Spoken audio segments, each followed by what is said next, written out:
Folks sometimes say we spend so much time looking out at space when even our own oceans are a mystery to us.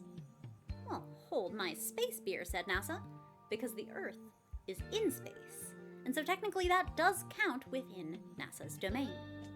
Last night, NASA launched a new satellite pointed not outward, but back at Earth, which is, as we've established, in NASA's domain.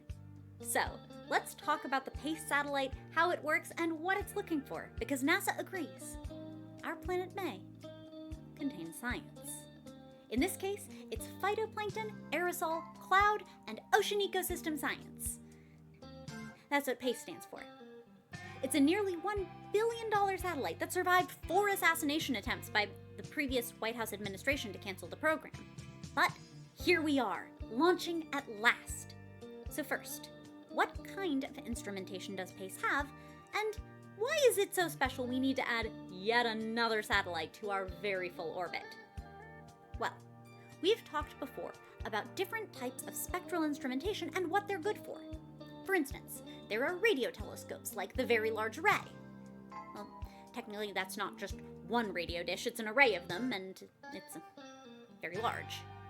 Radio telescopes have to be away from radio signal interference as much as possible, which is why we tend to plop them down in the middle of nowhere, and nonetheless we still sometimes accidentally misinterpret local radio signals as being from outer space. But, for the most part, low frequencies like radio waves don't get much interference from sources like Earth's atmosphere itself, so we tend to park our radio telescopes on planet Earth directly for convenience. And so our arrays can be, of course, very large. But that same thing doesn't hold true as we get to higher frequencies like infrared and optical imaging. With infrared, water vapor in the Earth's atmosphere holds a lot of heat, which makes it harder for high-precision terrestrial infrared telescopes to see clearly past our own atmosphere and into space, light years and light years and light years away. We've attempted multiple solutions to get these instruments above the clouds, like putting 9-foot telescopes on the backs of airplanes to fly over the clouds. But with our really fancy equipment, the telescopes too nice to risk putting them onto a Boeing, we shoot our infrared and near-infrared telescopes into space. That's why Hubble is out there, and the newer James Webb Space Telescope is even farther away from heat sources that could interfere with its infrared imaging, all the way out 1 million miles, or 1.5 million kilometers from Earth. And I don't have to tell you that Earth's atmosphere can interfere with optical frequencies, the visible light spectrum we see with our eyeballs. It's raining this week in California, and there are clouds everywhere. It's safe to say that Earth's atmosphere has indeed gotten in the way of me seeing things in space, and to some degree probably vice versa. That's not to say that clouds make optical instruments pointless, but it's one obvious example of how our atmosphere creates interference in these optical frequencies, and why we often shoot optical space telescopes, like once again the instruments contained on Hubble or James Webb, into orbit to get around it when looking at the stars. So, when I tell you that our stylish new $1 billion satellite is full of optical instrumentation, that may seem weird. How is this worthwhile? We have plenty of satellites pointed at Earth that capture the visible spectrum. What's the point of using state-of-the-art, precision NASA equipment?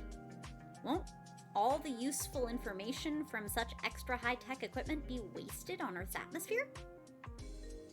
Ah, said NASA, full of smarties.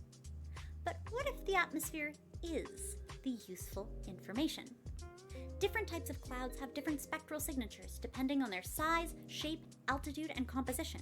And composition matters more than we might think here because we've got more in our atmosphere than just gas and water vapor. Aerosols like smoke or dust, even sea spray, can be lifted into the atmosphere, where, for instance, sea salts can seed clouds as they condense around these particles.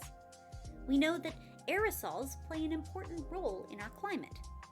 Cloud coverage reflects sunlight, which affects warming, and aerosols alter cloud brightness and coverage. Collectively, aerosols and clouds reflect about 90% of the sun's light right back into space. But when it comes to the details of how aerosols and clouds interact, we don't know enough about the complex dynamics to have a full picture. There are some useful ways to distinguish between the two. Clouds capture polarized light, while aerosols tend to bounce it back. Polarized light waves being light waves that all vibrate on the same plane. Think of polarizing filters on your camera lens or polarized sunglasses. We have tools that can measure the degree of angle polarity, which helps us distinguish these atmospheric aerosols. But NASA hasn't had advanced polarimeters in our skies since 2011, when the Glory satellite was launched and, shortly thereafter, unlaunched. By getting PACE into the sky, NASA will finally be able to get those high-precision measurements once again, unlocking a whole lot of understanding of how aerosols from wildfire smoke to shipping fuel pollutants affect our environment. All that information about our atmosphere is also going to come in real handy when PACE looks past that altitude and at our ocean directly. After all, we've talked about the aerosols and clouds in its name, but what is PACE doing for the phytoplankton and ocean ecosystems part? Well, for that aspect of its mission, PACE will be using its main onboard sensor, the Ocean Color Instrument. I know. It's easy to be like, the ocean's blue. Maybe a little greenish sometimes.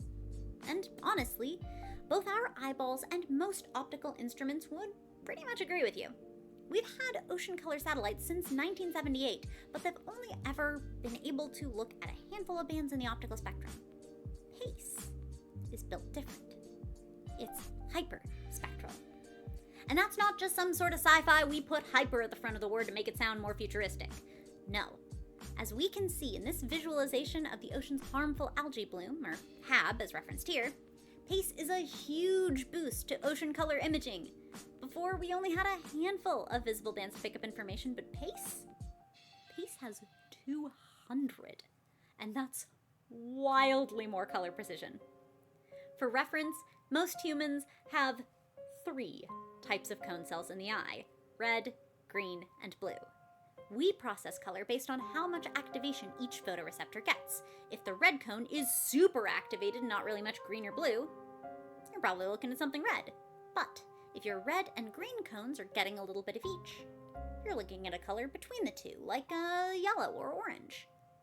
You may have heard that animals, and even some people, actually have 4 cone types called tetrachromacy. In animals, that's sometimes about how catching light spectra that we can't see, like how some birds can see into the UV spectrum. But in humans, tetrachromatic vision stays within the same spectrum as everyone else. It just improves spectral resolution, making it easier to distinguish between 2 very similar colors like scarlet and crimson, or colors that don't even have different names because to most people, they're so similar as to effectively be the same. What is PACE doing with all that additional spectral resolution? Well, the ocean is blue. Maybe a little greenish sometimes, right? But where is it more greenish? How much more greenish? Gosh, isn't that the perfect use of an instrument that can distinguish between very, very, very, very similar shades of blue and green? That's what ties into the phytoplankton and ocean ecosystem aspect of PACE's mission. Those color distinctions tell oceanographers about the chlorophyll of photosynthesizing plankton that, like photosynthesizing plants on land, sequester carbon dioxide. Larger phytoplankton species' carbon dioxide waste products are larger and tend to sink to the ocean floor, so the carbon stays sequestered rather than, as with their smaller counterparts, bouncing right back into the atmosphere. In the words of actual, professional, works at a college optical oceanographer Colin Roosler, quote, "These really big cells get eaten by big zooplankton, and then they poop. Really big poop." Science's news division, I don't know where you get your experts to quote, but Roosler is a national treasure. Still, really big poop notwithstanding, can we really draw firm scientific conclusions about tiny plankton from the differences between blue with a really little bit of green and blue with a really little bit of green that's very slightly less? usually no, right? After all, we talked about the beginning of this episode about how much the atmosphere interferes with visible light spectra, so on its own, PACE's super precise color instrumentation wouldn't provide much value add. The precision of the data would be cancelled out by all the spectral noise produced by the atmosphere. My goodness gracious. It sure is helpful that we're using this instrument alongside our polarimeters to analyze atmospheric composition as well, isn't it? This package deal of a satellite lets us use this hyperspectral instrument because we will also identify atmospheric contribution to the spectral signature we get back, allowing us to compensate for the atmospheric component and denoising our ocean results. And altogether, our package deal will give us spaceborne observational abilities that nearly match the controlled environment of a laboratory, according to our oceanographer Roosler. With the technology and PACE, we can learn about how phytoplankton ecology is changing and whether oceanographer speculation is correct that cold waters, which preferentially house larger plankton, are giving way to smaller species that are less effective at carbon sequestration. We'll learn more about how aerosols and clouds interact and whether pollutants like shipping fuel actually help sunlight reflectance. Which, by the way, they might, and regulating them may have been a double-edged sword. The climate equivalent of the worst person you know making a great point thing. But altogether, PACE is going to give us a clearer picture than ever of our ocean, our atmosphere, and how they interact. And I don't have to tell you how useful that is to understanding our environment.